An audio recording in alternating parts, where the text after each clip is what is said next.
Chers amis, c'est un grand plaisir pour moi de vous présenter un jeu de cartes que John et moi avons créé qui s'appelle les cartes de transformation intérieure. Vous voyez, c'est une boîte comme ça qui contient un certain nombre de cartes et je vais vous en faire une petite démonstration.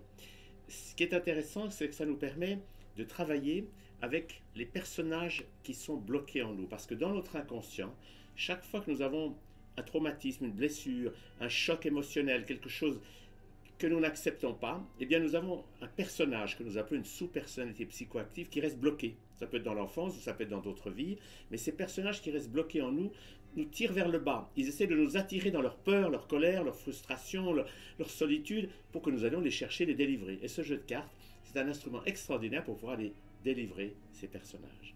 Ça correspond à ce que j'ai décrit longuement dans mon livre Psychothérapie spirituelle, et qui correspond à 50 années d'expérience et de travail pour libérer les gens des blessures du passé, pour guérir les personnages qui sont restés bloqués. Ce jeu de cartes, il est assorti d'une petite brochure qui explique le mode d'emploi, mais pour que vous puissiez ressentir l'intérêt de ce jeu de cartes, je vous fais une petite démonstration. Donc il y a un certain nombre de cartes qui ont chacune des couleurs différentes.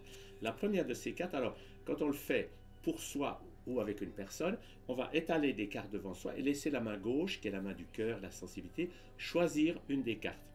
Et cette carte donne une information. La première carte qu'on va tirer, c'est la carte de l'allié. C'est qu'on va demander à un allié son soutien. Là, par exemple, j'ai tiré l'ange de l'amour. Donc avec le soutien de l'ange de l'amour, donc on se relie à cet ange de l'amour. Ces alliés, c'est des personnages spirituels qui nous apportent leur énergie de soutien.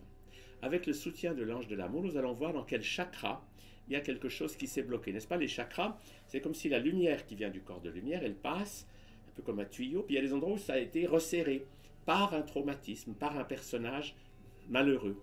Là, par exemple, la carte du chakra que j'ai là, c'est la gorge, l'expression. Ce blocage rend difficile votre véritable expression. Donc je suis bloqué dans mon expression.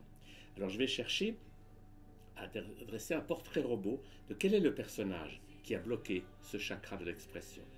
La carte suivante, la carte jaune, c'est l'énergie émotionnelle. Là je tire le moi despotique. Donc j'ai un personnage qui est despotique, ça lui a bloqué son expression. Je vais regarder à quel personnage ça correspond. Là je trouve, la carte suivante, je trouve le guerrier. Donc, j'ai un guerrier, je sais qu'il a tendance à être despotique, et je vais regarder maintenant le genre de forme pensée qu'il a. Et là, on va lire seulement, ça c'est les cartes bleues, on lit le haut de la carte. Il pense, ce guerrier, je ne suis pas digne.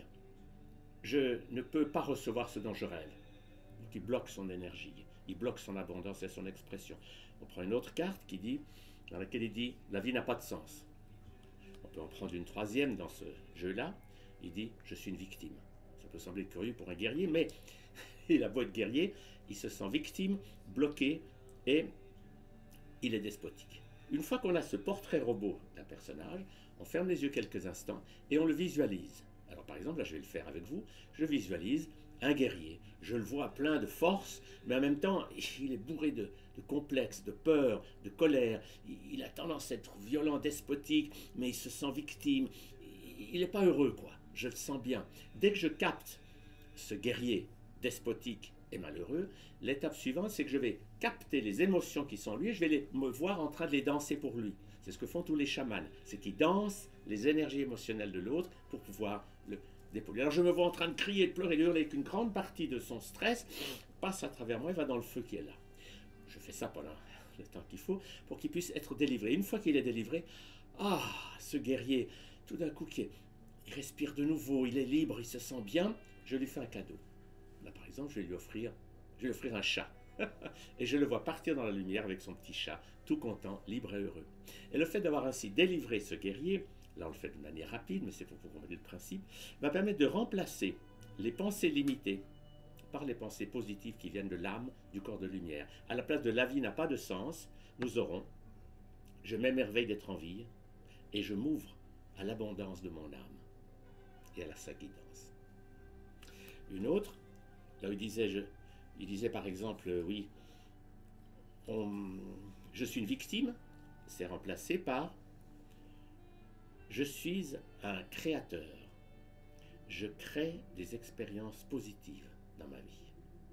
Donc on voit avec cette carte comment, une fois qu'on a débloqué les émotions d'un personnage, les pensées négatives qui allaient avec ces émotions négatives, peur, colère ou tristesse, peuvent faire place aux pensées de l'âme, aux pensées qui viennent du corps de lumière. Parce que tout notre travail d'être humain, c'est d'apprendre à être de plus en plus guidé par notre corps de lumière, plutôt que par la société, les croyances, tout ce qu'on nous a appris. Et ce paquet de cartes, qui sont les cartes de la pensée, en fait contiennent toutes nos misères sont là-dedans. Parce que c'est chaque fois la pensée négative que nous avons faite qui génère des émotions négatives et que nous allons laisser partir, on laisse partir l'émotion et à ce moment-là, on va pouvoir recevoir la pensée positive qui vient du corps de lumière. Et puis le fait d'avoir fait ce travail de libération d'un personnage va permettre, c'est la dernière carte, la carte verte, c'est que ça va permettre un message qui vient de notre corps de lumière. Par exemple, ici, nous avons « Quoi que vous fassiez, votre moi supérieur vous aime et vous guide vers le bonheur. »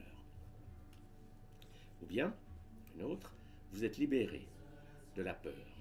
Vous êtes entré dans le monde de l'amour. Alors vous voyez, c'est un jeu. Parce que l'avantage, c'est qu'on peut le faire à des gens qui ne vont pas vouloir faire une psychothérapie compliquée. Ils ne sont pas ouverts à ça. Mais un jeu de cartes sur une table de café, on peut montrer à quelqu'un qu'il y a quelque chose en lui qui peut changer. Parce que la clé du bonheur, ou une des clés importantes, c'est d'arrêter de vouloir transformer les choses à l'extérieur, ce qui demande beaucoup d'efforts et qui ne marche pas très bien, transformer les autres, etc. Mais c'est de se changer soi-même. Et le côté merveilleux, c'est quand on comprend que tout ce que l'extérieur nous apporte, c'est l'occasion de faire un travail sur soi. Si quelque chose me met en colère, je peux dire ou bien « Ah, c'est à cause de toi que je souffre, c'est toi qui l'as changé, et c'est la guerre », ou bien je peux dire « Ah, grâce à toi, je vois que j'ai un personnage en moi qui a de la colère, je vais aller le chercher et je vais le délivrer. » Grâce à ce jeu de cartes, je vais pouvoir être guidé vers des personnages qui sont bloqués dans mon inconscient et que je vais pouvoir libérer en jouant. Et une fois qu'ils sont libérés, l'énergie peut circuler. Voilà, c'est simple, mais c'est un jeu vraiment extraordinaire. Et il a déjà aidé vraiment beaucoup de gens, parce que ça fait quelques années qu'on l'a créé, à travailler sur eux. Le travail sur soi, c'est fondamental. C'est que je peux toujours me changer dedans. Je peux libérer ce qui est bloqué en moi sans toujours me battre à l'extérieur pour attendre que le monde change. Et c'est ça notre futur. C'est de plus en plus de gens qui vont être guidés par leur corps de lumière et donc de moins en moins de gens qui vont dépendre de ce qu'on leur raconte à la télévision ou dans les médias et qui est sous ce monde de la peur et de l'obéissance à autrui. Notre futur, c'est que chacun apprenne à être guidé par lui-même et plus par les pressions sociales extérieures. Voilà. Je suis heureux de vous présenter ce jeu de cartes que vous pouvez trouver sur la boutique de notre site santéglobal.world. Merci beaucoup.